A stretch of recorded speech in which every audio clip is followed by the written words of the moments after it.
قرآن پاک میں اللہ تبارک و تعالیٰ نے جگہ جگہ تقوی کا حکم دیا.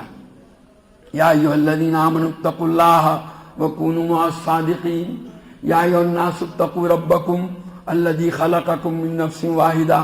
اور بعض آیتوں میں تو ایک ایک آیت میں دو دو مرتبہ اس کا حکم دیا گیا.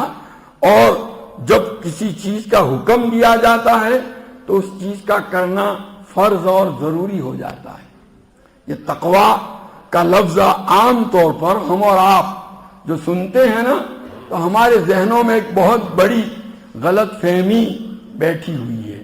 وہ کیا ہے کہ جب ہم اور آپ تقوی کا لفظ سنتے ہیں تو گویا ہم نے اپنے ذہن میں یہ سوچ رکھا ہے تقوی یہ تو اللہ تعالیٰ کے خاص خاص بندوں کا کام ہے. کہاں میں اور کہاں تقوی، میری کیا حیثیت. گویا پہلے ہی مرحلے میں اپنے آپ کو وہاں سے ہٹا دیتے ہیں. حالانکہ قرآن میں باقاعدہ تقوی کا حکم دیا گیا. گویا ہر مومن کے لیے تقوی کیا ہے؟ ضروری ہے، فرض ہے.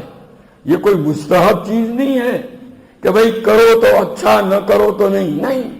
ہر مومن کے لیے تقوی کو لازم قرار دیا گیا ہے. اس لیے ضرورت ہے کہ اس تقوی کے مفہوم کو سمجھنے کی کوشش کی جائے.